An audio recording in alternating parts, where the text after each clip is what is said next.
US and Israel float military option as Iran nuclear talks sputter.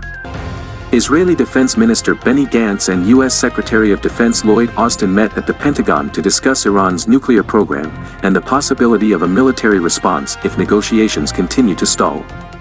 Israel's Defense Chief Benny Gantz sat down with U.S. counterpart Lloyd Austin at the Pentagon to discuss a range of issues on Thursday, including shared concerns over Iran's advancing nuclear program. Austin said ahead of today's closed-door meeting that he was deeply concerned about what he called Iran's lack of constructive engagement at the ongoing negotiations in Vienna.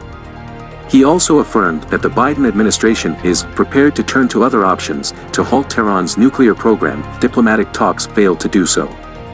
The Israeli defense chief said he wants to deepen dialogue with the U.S. on the subject, including on joint military readiness to face Iran and to stop its regional aggression and nuclear aspirations. Gantz's office later said the pair held a meaningful discussion, with a particular focus on the developing challenge vis-a-vis the Iranian nuclear program and its regional aggression.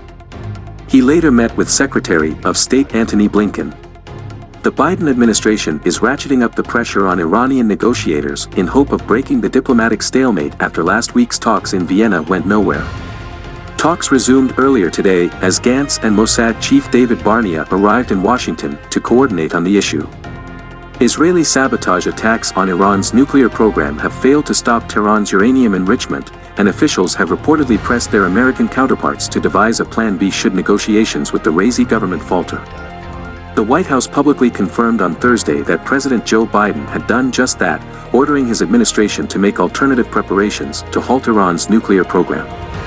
"We are completely aligned in our commitment to preventing Iran from obtaining a nuclear weapon," Austin said today.